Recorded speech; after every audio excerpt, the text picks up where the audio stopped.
Vamos lá. Vamos começando enquanto o povo vai entrando.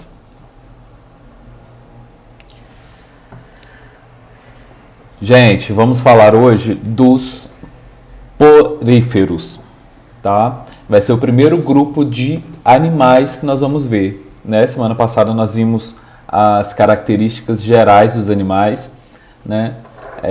Algumas características básicas. E essa semana a gente vai começar pelos poríferos. Os poríferos, eles vão ser os animais mais simples que vão existir, tá? Aqueles folhetos embrionários. Bom dia, Vitor.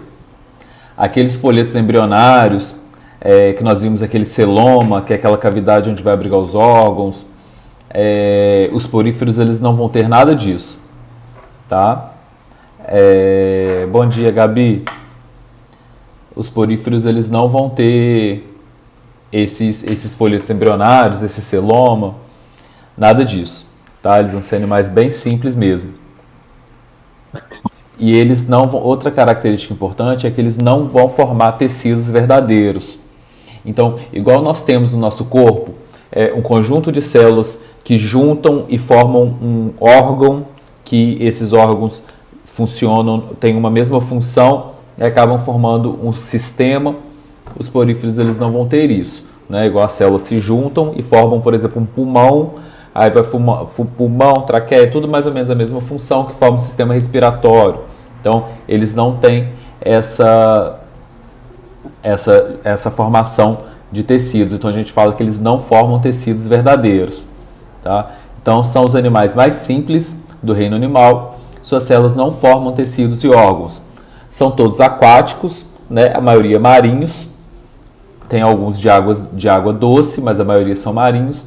Na fase adulta, eles são sésseis, então eles não se movem, né? Vão ser aí as esponjas do mar. Eles, quando eles chegam na fase adulta, eles escolhem, eles se aderem no substrato, né? Numa rocha ou no fundo do mar, e eles crescem e eles são sésseis, eles não têm locomoção. Na fase adulta, quando eles, na fase larval, na fase embrionária, eles formam uma larva. Essa larva, ela é móvel, tá? Então essa larvinha, ela sai nadando, ela escolhe um lugar, ela para e ali ela forma uma esponja do mar adulta. Eles são chamados de poríferos por ter o corpo recoberto de poros, tá? Então o corpo deles, eles vão ser cheios de microporos, tá? Todo o corpo dele. Já vocês vão entender por quê. Você vai postar essa aula depois? Oi? Vou postar essa aula e vou mandar esses slides para vocês no WhatsApp. Tá? Mas eu vou postar do mesmo jeito no YouTube e vou colocar o link da aula lá na plataforma. Tá? Olha só, eles não possuem simetria ou possuem simetria radial. Igual aqui, por exemplo, lembra da simetria radial que você consegue partir em vários planos iguais? Tipo um pedaço de pizza, quando você pega uma estrela do mar que você consegue partir, né? Se a gente tiver um porífero assim, igual esse que eu estou mostrando, você consegue ter uma simetria radial, né? Você consegue partir esse porífero, fazer vários planos de corte. Mas se você pega um porífero assim, por exemplo, ó, ele não tem forma, ele não tem simetria, tá? Então ele é assimétrico. Beleza? Ele tem simetria radial ou assimétrico. São acelomados e não possuem folhetos embrionários. Então aquilo que a gente viu daqueles animais que formam ectoderme, endoderme, mesoderme, que formam celoma, que não formam, os poríferos eles não têm isso, tá? Então eles não possuem órgãos, né? Igual eu falei, as células deles não formam órgãos. As esponjas, elas são formadas por aglomerados de células de diferentes tipos que desempenham diferentes funções. Então, eu tenho células com determinadas funções, tá? Eles não vão formar um órgão específico, mas eu tenho algumas células que vão ser responsáveis por capturar alimento, algumas células que vão formar os poros lá no corpo das esponjas, né? Mas eles não vão chegar a formar órgão.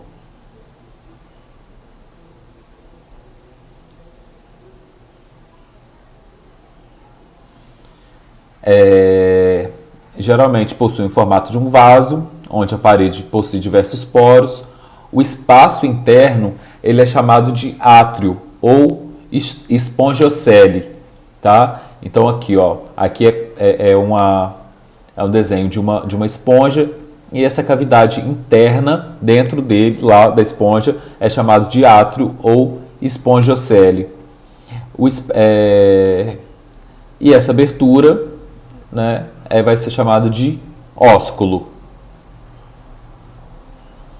Dentro aqui dessa cavidade interna, eu tenho diversas célulazinhas aqui, ó. Não sei se está dando para ver, como se fossem uns pelinhos. Essas células elas são chamadas de coanócitos, tá? Esses coanócitos eles são células flageladas, tá? Então eles possuem diversos flagelos. Tá vendo? Essa célula que está mostrando aqui em cima. Essas células, elas ficam batendo esse flagelo, nisso elas são responsáveis por formar um fluxo de água ali dentro da esponja. Então a água, ela vai entrar pelos poros e vai sair pelo ósculo, pela aquela abertura maior, tá? A água não entra pelo ósculo, ali é saída. Aí ela vai batendo esses cílios, esses flagelos, né? Esses flagelos dela vão se movimentando e nisso vai formando esse fluxo de água aí dentro da esponja. Para que é importante esse fluxo de água? Para ela capturar os nutrientes que ela precisa. Então, junto com essa água vai vir substâncias, moléculas menores, partículas de alimento, e esse coanócito ele é responsável então por capturar essas partículas de alimento. Beleza, gente? É muito importante lembrar dessas células. Coanócitos vão ser as células então flageladas responsáveis por bater esses flagelos e fazer esse fluxo de água e com isso capturar as partículas de alimento. Para o lado de fora, as células têm as esponjas elas têm uma camada de célula, né, que forma o corpo dela, que são chamadas de pinacócitos, e também possuem umas células que são chamadas de amebócitos. Essas células, esses amebócitos, é como se fossem células tronco. Eles conseguem formar todas as outras células da esponja. E elas também são responsáveis por pegar esse alimento e passar por todas as outras células, para todas as outras células da esponja. Porque o que acontece? A esponja ela não tem sistema digestivo, ela não tem vaso sanguíneo para poder circular as coisas dentro dela. Então o alimento vai passando de célula por célula através de difusão, né? É como se a gente encostasse assim, um alimento na nossa pele e as células mais de fora pegam esse alimento e vai passando para a próxima, para a próxima, para a próxima. Como se fosse aquele filme O Poço, né? Que o primeiro pega lá o alimento e vai distribuindo para os outros de baixo. Então isso é um sistema de nutrição chamado de difusão, tá? Que vai passando de célula para célula. Então quem faz isso são os amebócitos, que eles ficam aqui logo abaixo do coanócito. Tá vendo? Essa célulazinha verde é o amebócito. Então essa partícula de alimento, ó, de marronzinho aqui, entra aqui, passa aqui para dentro do coanócito e do coanócito passa para o amebócito. E esse amebócito ele distribui para todas as outras células aí da esponja.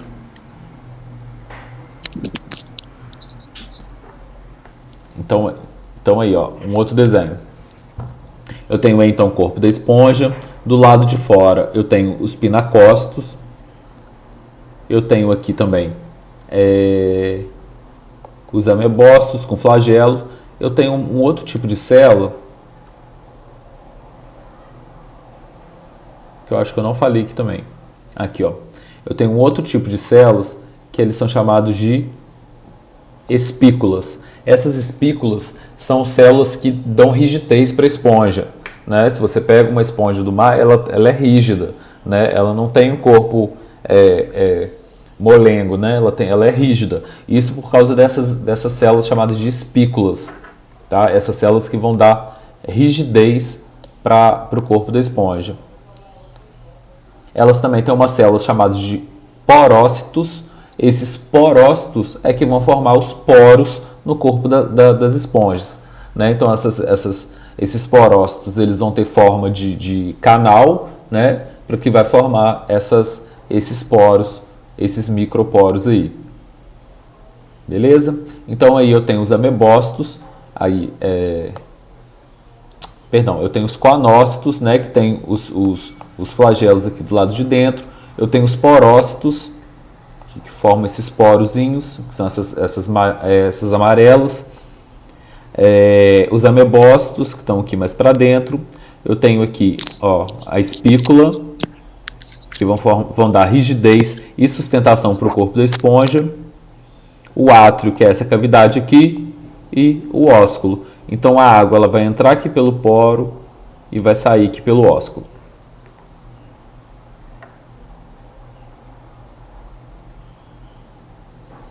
Então eles são animais filtradores, né? Porque eles vão filtrar a água que está passando por dentro deles e nisso vai absorvendo as partículas nutritivas, as partículas alimentares que estão passando ali junto com a água.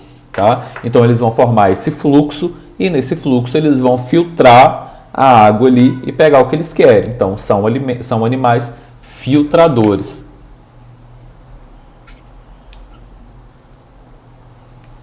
Eu coloquei um videozinho aqui, mas eu acho que não é link não, mas depois eu mostro o vídeo para vocês. Gente, a reprodução da esponja. A esponja, elas podem fazer dois tipos de reprodução, tá? Reprodução sexuada e reprodução assexuada, tá? Qual que é a diferença aí? Uma vai ter variabilidade genética, a outra não vai ter. Na reprodução assexuada, eu tenho três tipos de reprodução dentro da reprodução assexuada. Uma é brotamento. Eu tenho uma esponja, quando nasce um broto de esponja do lado, esse broto solta, cai ali no fundo do mar e aquele brotinho nasce uma nova esponja, né? Eu tenho também fragmentação, que não necessariamente nasce um broto, mas uma parte da esponja ela se solta, pode ser uma célula, um amebócito ou fragmento de esponja cai no fundo do mar e esse fragmento ele nasce uma nova esponja também. Tá? E um outro tipo de reprodução assexuada é a gemulação. A gemulação é como quando ela não está em condições favoráveis para ela.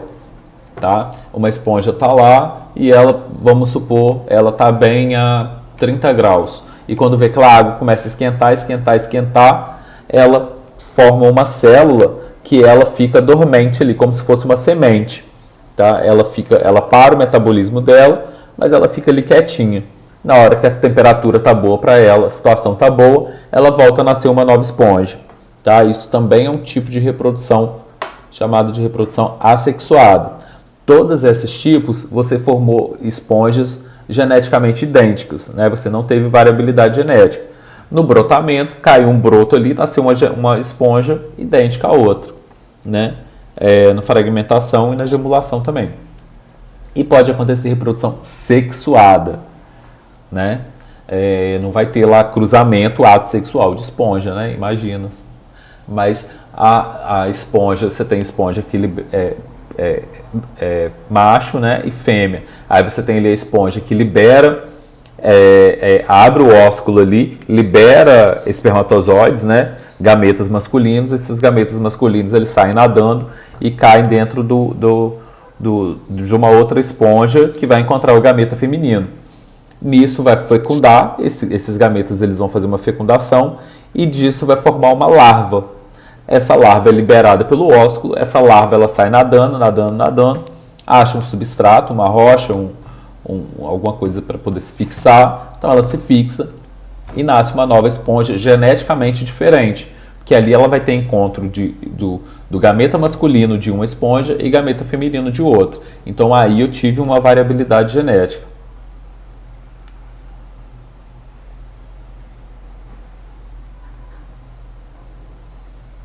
Né? Muita gente não sabia nem que esponja era um tipo de animal. Imagina que elas faziam reprodução sexuada, né? Que elas faziam sexo. Não sexo, né? Mas... Então, reprodução das esponjas. Podem fazer sexuada ou assexuada. A reprodução assexuada pode ser por brotamento, regeneração ou fragmentação ou gemulação. Então, isso daqui um esqueminha de um brotamento. Então, você tem uma esponja, nasce um brotinho aí do lado, esse brotinho ele cai e nasce uma nova esponja. A gemulação ocorre com esponjas de água doce quando ficam sujeitas à escassez de água. Formam bolsas com células com atividade metabólica quase nula, que quando em condições voltam a ser favoráveis, cada fragmento pode originar um novo indivíduo. E regeneração ou fragmentação. Então, os poríferos possuem grande capacidade de regeneração. Quando fragmentada, o fragmento em condições adequadas pode originar um novo indivíduo. Né? Então, você tem aí uma esponja, você tem uma esponja aí toda fragmentada e depois cada fragmentozinho desse nasce uma nova esponja. E a reprodução sexuada. Né? Os espermatozoides nadam até o óvulo contido numa outra esponja e fecundam, formando uma larva flagelada que crescerá e dá origem a uma nova esponja. Gente, só para finalizar esses slides, eu tenho 3 tipos de esponjas aí. Eu tenho do tipo Ascon, Sicon e Leucon, tá? Isso vai de acordo com o corpo dela, né? Tá vendo aí que você tem na Ascon, são as esponjas mais simples, com o corpo mais simples. Você tem a Sicon aí, que tem o corpo dela em formato de dedo, né? Como se fosse um monte de dedo. E a Leucon você tem um monte de câmara aí. Essas células amarelas aí estão representando as células filtradoras. Então quer dizer, quanto mais interdigitações, quanto mais microvilosidades você tem no corpo, maior é a superfície para você absorver. Então quanto mais essas câmaras a gente tem de células filtradoras, mais desenvolvida a esponja ela consegue ser. Né? A gente tem esponjas aí enormes, tem fotos aí de mergulhadores entrando dentro de esponjas, né? Do mar. Então tem esponjas aí que são muito grandes. E como elas não têm sistema circulatório para levar esses nutrientes têm que ir de células em células, então essas esponjas maiores elas são do tipo Leucon. Elas têm mais essas células aí capazes de absorver os nutrientes, né? Igual assim, por exemplo, ó. Se eu tenho aqui uma superfície, é a mesma coisa que acontece no nosso intestino. A capacidade de absorver nutriente é essa daqui que eu tenho. A partir do momento que eu faço isso, eu aumento a minha superfície aqui para poder absorver nutriente. Então eu consigo absorver muito mais, né? Agora você imagina aquela lá que faz assim, né? E a água passando por aqui e absorvendo nutriente. Então a capacidade de absorver nutriente aí é muito maior. Ascon, Sicon e Leucon. Beleza, gente? Beleza. Sim. Sim. Quem tá faltando aqui? Vocês conseguem me falar?